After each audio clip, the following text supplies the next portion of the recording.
Assalamualaikum warahmatullahi wabarakatuh. Nama saya Dr. Lita.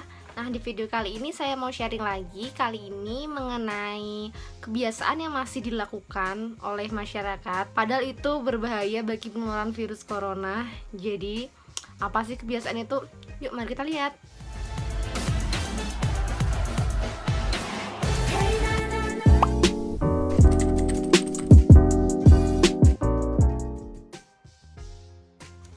Oke, kebiasaan yang masih dilakukan dan itu memang sulit buat dihilangkan sih, yaitu adalah suka menyentuh area wajah dengan tangan yang kotor. Kenapa sih di area wajah?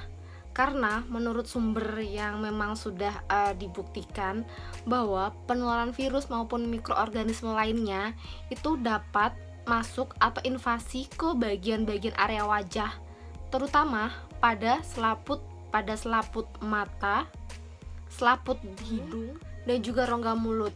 Jadi menurut penelitian bahwa infeksi bakteri, virus atau mikroorganisme lainnya itu mudah masuk atau invasi melalui bagian-bagian tersebut.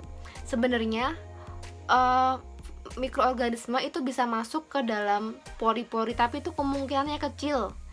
Jadi sampai sekarang masih belum dibuktikan bagaimana virus atau yang lainnya itu bisa masuk melalui pori-pori.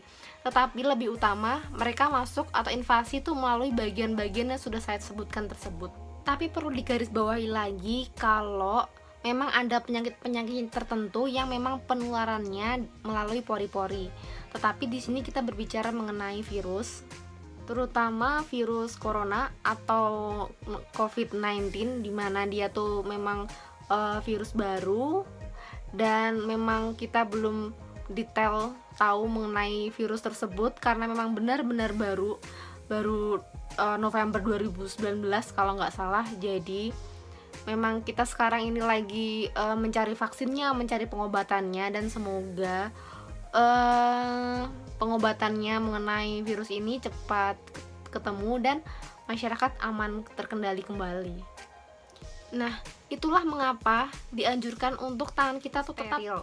Karena hal itu, karena kita tidak bisa memastikan benda apa saja yang sudah kita sentuh, benda apa saja yang menempel ke bagian terutama kulit tangan kita, dan oleh karena itu kita sangat dianjurkan untuk sering mencuci tangan.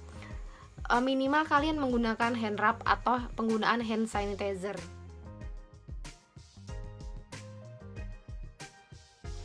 Saat cuci tangan pun kalian juga tidak asal cuci tangan dan juga tidak asal menggunakan hand rub atau penggunaan hand sanitizer, dimana pada saat kalian mencuci tangan itu setidaknya menghabiskan waktu 40-60 detik setiap selesai cuci tangan tersebut.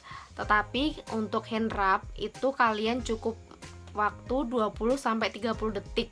Itu digunakan agar untuk memastikan bakteri atau mikroorganisme lainnya itu benar-benar sudah menghilang atau sudah mati. Nah, pertanyaannya, apakah boleh kita mencuci tangan dengan air yang menggenang seperti contohnya air kobokan? Sebenarnya ini bisa kalian logika sendiri sih mengenai ini. Coba kalian bayangkan jika kalian mencuci tangan pada air yang menggenang di suatu tempat, misal di air kobokan seperti itu. Pada saat kalian mencuci tangan itu bisa dibayangkan kalau bakterinya itu tetap berada di situ. Oke, terbayang? Meskipun tangan kita hasilnya bersih, tapi kita tetap menempel pada mikroorganisme atau virus atau bakteri atau yang lainnya tersebut, karena mereka itu kecil dan mereka tidak terlihat. Jadi hanya terlihat tangan kita tuh bersih, padahal tuh semu. Dia tidak boleh. Kita dianjurkan untuk mencuci tangan itu menggunakan air yang mengalir dan tidak boleh air yang menggenang.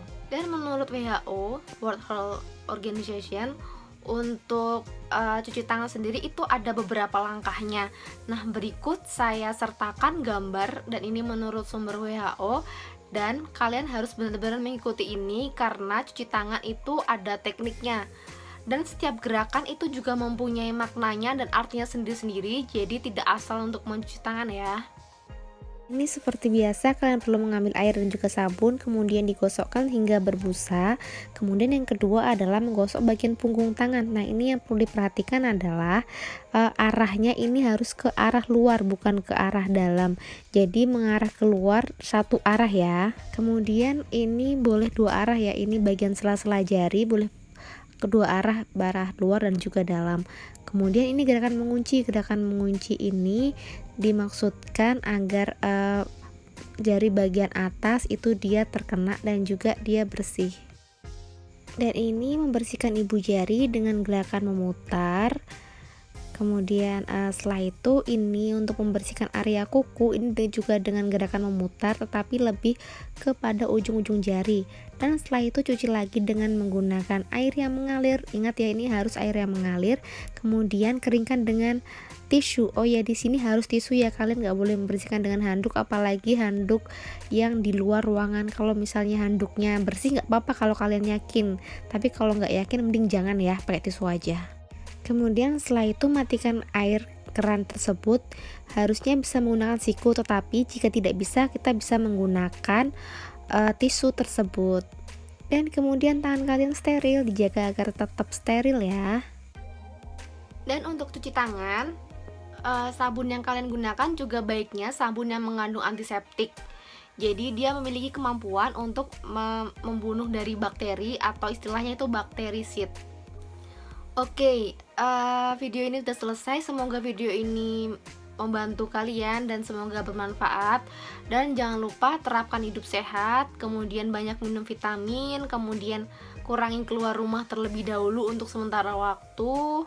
Kemudian tetap positive thinking itu yang utama, dan juga mari kita berdoa sama-sama biar Indonesia semakin baik, terutama dari segi kesehatannya. Bye.